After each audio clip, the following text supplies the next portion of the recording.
The fact that there is no maximum number as of the recording of this video of digital stores that we can create means that we can create a second site on any domain that we have associated with our Systeme.io account. And so even if you do have a digital store already, we can then go to this website tab. We can then go to the digital stores tab. We can give that store a name. And once we have our name, if we click inside this area, Systeme will give us a name, which we can edit if we want, or we can leave the URL the way it is if we like it. We can then click Save. And our new store will then be available.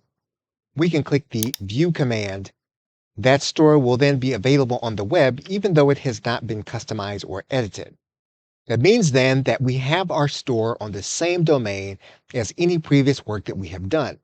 So if we click on a previous element and we click on the view, we'll see any previous stores that we have created. Now, again, as of the recording of this video, there is no maximum number that you can create, even though that could change in the future.